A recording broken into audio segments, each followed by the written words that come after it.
Mengingat tuan muda yang sudah menjamaah tubuhnya, memperkosanya tanpa ampun, dia pun kini kembali menangis. Tergugu membuat Raf yang mendengarnya kemudian menghampiri Zara.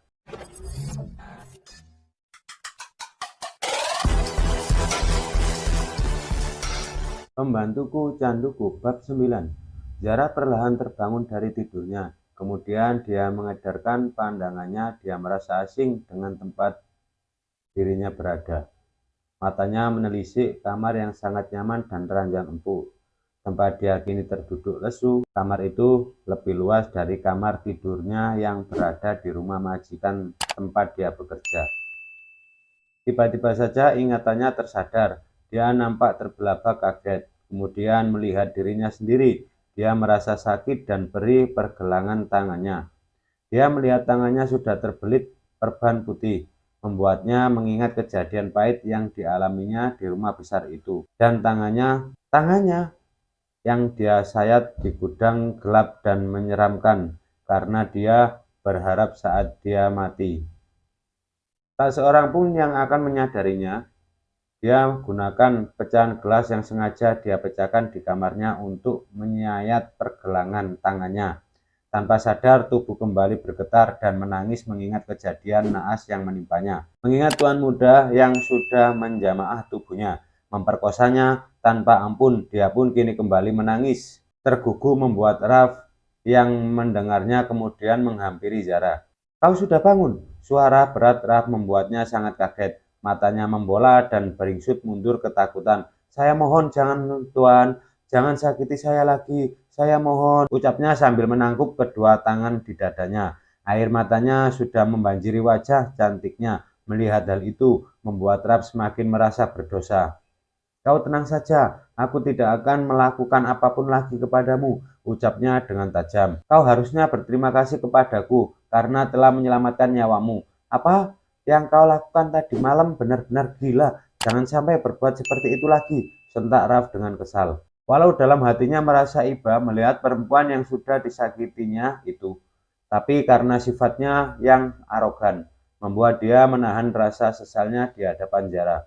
Melihat hal itu, membuat Zara menunduk ketakutan. Tubuhnya gemetar mendengar suaranya saja begitu menakutkan, apalagi kini sosoknya berdiri begitu dekat dengannya. Rasanya lebih baik ditelan bumi daripada melihat wajah lelaki nista itu, pikir Zara. Untuk lukamu tidak begitu parah, kau benar-benar sangat menyusahkan. Kalau kau sampai mati di rumahku, kau akan kutuntut di akhirat sana. Matimu pun tidak akan mudah, kau tahu itu, ujar Raf saking jengkelnya dengan aksi nekat yang Zara lakukan. Dia membuat kewalahan membawa gadis itu dari rumah ke apartemennya. Zara menunduk ketakutan, air matanya mengalir deras. Dengar ya, kau jangan berbuat nekat lagi seperti tadi. Kalau kau memang ingin mati, jangan mati menyusahkanku dan membuat nama baikku buruk. Dan kalau sampai kau berani berbuat hal itu lagi, aku tak segan untuk melaporkanmu ke polisi. Kau benar-benar akan kutuntut dan masuk penjara, gertak Raf. Padahal dia sadar yang seharusnya masuk penjara itu adalah Raf. Karena tidak mungkin Zara akan berbuat nekat kalau bukan karena perbuatan bejatnya. Apa kau mengerti dengan yang aku katakan? Sentak Raf dengan wajah garang. Sementara Zara yang terintimidasi oleh perkataan dan sikap Raf justru semakin menangis ketakutan. Lelaki di hadapannya itu benar-benar menyeramkan. Dia tak habis pikir mengapa dia bisa bertemuan dengan lelaki buruk semacam dia. Sudah menodai, dia pun mengancamnya. Seandainya tahu akan bernasib begini, lebih baik dia diam saja di kampung, tidak usah ikut bekerja dengan Binci. Walaupun bagaimanapun ternyata tinggal di kampung lebih aman dan nyaman dibandingkan di sini. Dia harus kehilangan satu-satunya milik berharga yang selalu dijaganya.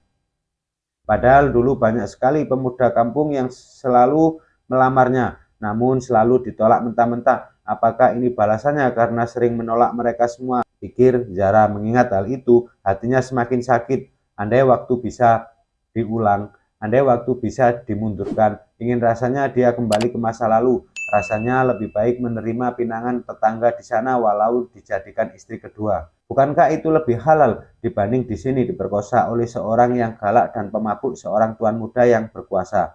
Dia menjadi jijik sendiri dengan tubuhnya. Air matanya terus saja membanjiri wajah cantiknya. Matanya kini beradu pandangan dengan tuan muda, bajingan yang telah merusak dirinya merenggut kehormatannya dengan paksa.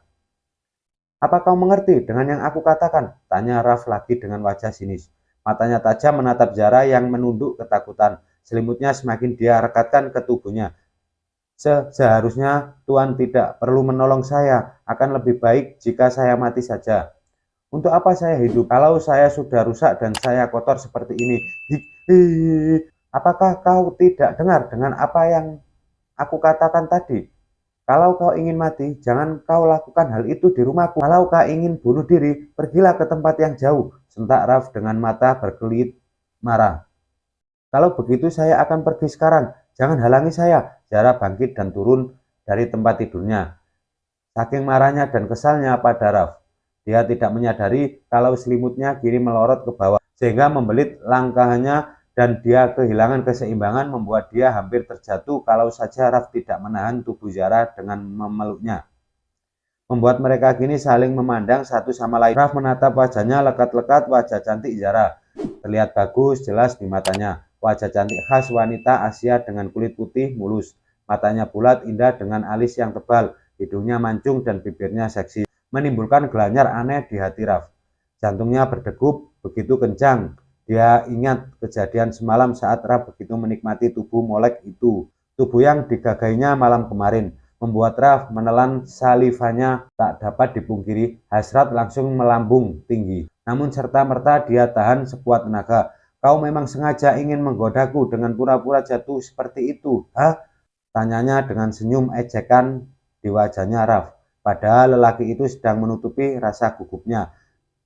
Raf yang membelakangi Zara sambil berusaha menetralkan degupan jantungnya. Entah mengapa setiap berada di dekat wanita itu, hasrat seperti beling setan tak terkendali. Juniornya sudah meleset berdiri kokoh. Pakailah baju itu. Bajumu terlihat kotor dan lusuh. Ujar Raf terbatas sambil melemparkannya yang tadi dibelinya. Setelah itu temui aku ingin berbicara denganmu. Zara dengan terpaksa menerimanya dengan bergegas memakai pakaian yang diberikan Raf kepadanya. Dress cantik berwarna pink itu tampak sangat pas di tubuhnya yang tinggi semempai, rambut panjangnya dia rapikan.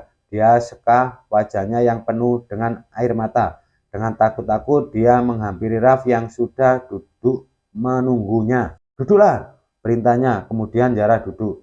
Di hadapannya dengan menundukkan wajahnya, mereka berdua kini duduk berhadapan di ruang tamu apartemen Raf. Dengar, apa yang aku lakukan malam kemarin itu adalah hal yang tidak sengaja. Aku dalam keadaan mabuk, sehingga hal itu bisa terjadi. Tidak ada sedikit pun ada niatan dalam diriku ingin mencelakaimu.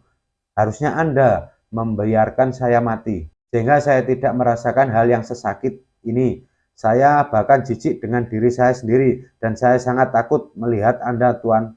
Tolong jangan ganggu saya lagi. Anda tenang saja, saya tidak akan menceritakan aib ini pada siapapun. Biar saya yang menanggung sendiri saja. Nestapa ini. Anda tidak perlu bicara apapun lagi, karena saya mengerti arah pembicaraan Anda kemana. Silakan Anda pecat saya, karena saya tidak sudi lagi berada di rumah itu menjadi pelayan Anda. Cukup sampai di sini Anda menyakiti saya. Sekarang biarkan saya pergi dari sini, sentak dengan bibir gemetar. Kau tidak perlu pergi kemana-mana karena aku akan menikahimu. Bersambung, itu saja yang bisa kami sampaikan. Tunggu episode selanjutnya, akan lebih asik lagi dan akan kami share di channel ini. Thank you.